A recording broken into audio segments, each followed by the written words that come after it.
Hi friends, this is Denario Research and welcome to the part number 7 of XRP Telegram bot tutorial.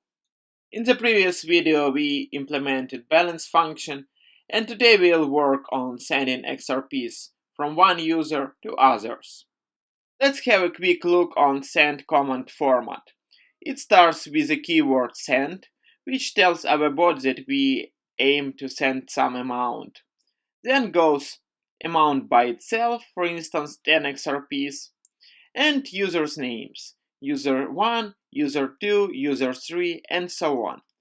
As you see in this tutorial, I want to show you how to send some amount of XRPs to multiple users with one command.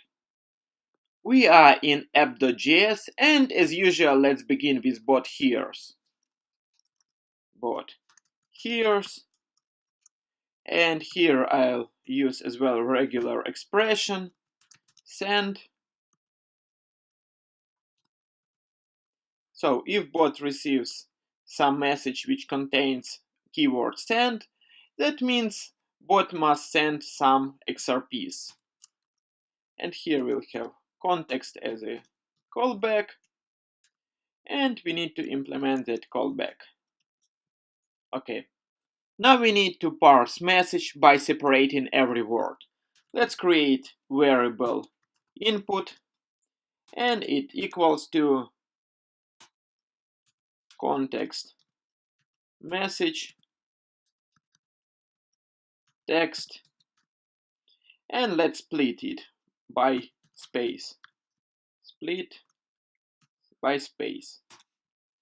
This means we'll create an array which is called input, and this input array will contain every word that is contained in our message. Okay, now let's pull amount from this input array. We know according to our format that amount goes right after send keyword.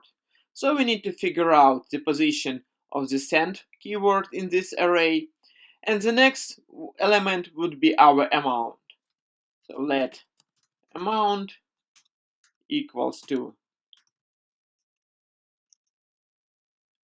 input index of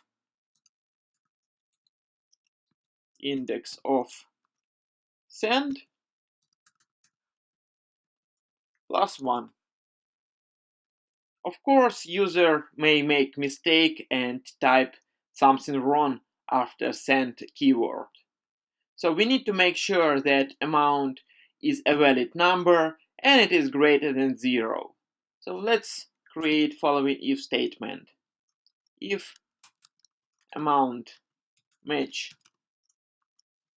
this regular expression, this is check for the valid number, and amount is greater than 0, we'll continue sending process. Else, we'll send message in Telegram, context reply, amount was not recognized. Great. Amount is a valid number, and it's time to pull users' names from the input array. Let's create a separate array and call it users. It would be empty for now. And now let's loop through the input to pull usernames. For element of input, and according to our format, every username should begin with @character. So if element substring first symbol equals to @, then we'll push the remaining part of the element, excluding symbol, to users array. So users push element substring starting from the first. This is how we populate users array. And again, our user can make mistake and forget to provide usernames or provide them without @character. So let's make sure that users array contains some names. If users length is greater than 0, which means this array is not empty, we continue sending process, else we'll send reply. Let's copy this message. Something like, please provide users names. Okay. If everything is okay, we need to calculate total amount that will be sent to users and make sure that we have sufficient balance. So let's begin with total amount. Let total amount equals to amount, of course, but let's make parse float for sure. Amount multiplied by number of users, so users length.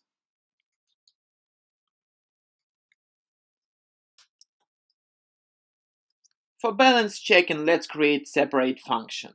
Let's go somewhere here to the bottom, and let's create function check balance. As the input parameter, it will have username, amount, and callback, because we'll work with database. Okay. We need to make a database query and find our user by his username. For simplicity, let's copy this part of code, paste it here, and add it. So user find one by our username, execute, we have error and username. If we have error, so we'll of course console log this error and return callback with false message. If our user is null, we'll also return callback with false message.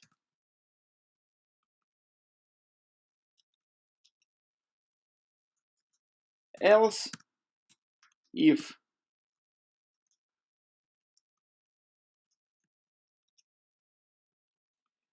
user balance is less than amount, which means we have insufficient amount, we'll return false message. And finally, if we have no errors and our user exists in database, we'll return callback true message. So return callback true. Okay, now let's use this check balance function. Let's go back to our send function here and check balance. Check balance. Here we need to provide username. We can take it from the context. CTX from username. As amount, we'll provide total amount. And callback, we'll have it as a result. This callback may take two values, either true or false. If it's false, we'll send message to user in Telegram that he has insufficient balance, or your balance is too low. Otherwise, we'll move funds from one user to another users. But it is enough for today. We'll continue implementation of the send function in the next video. Thumbs up if you like this video, subscribe to my channel if you want more videos, and leave your questions in the comment section below. Bye!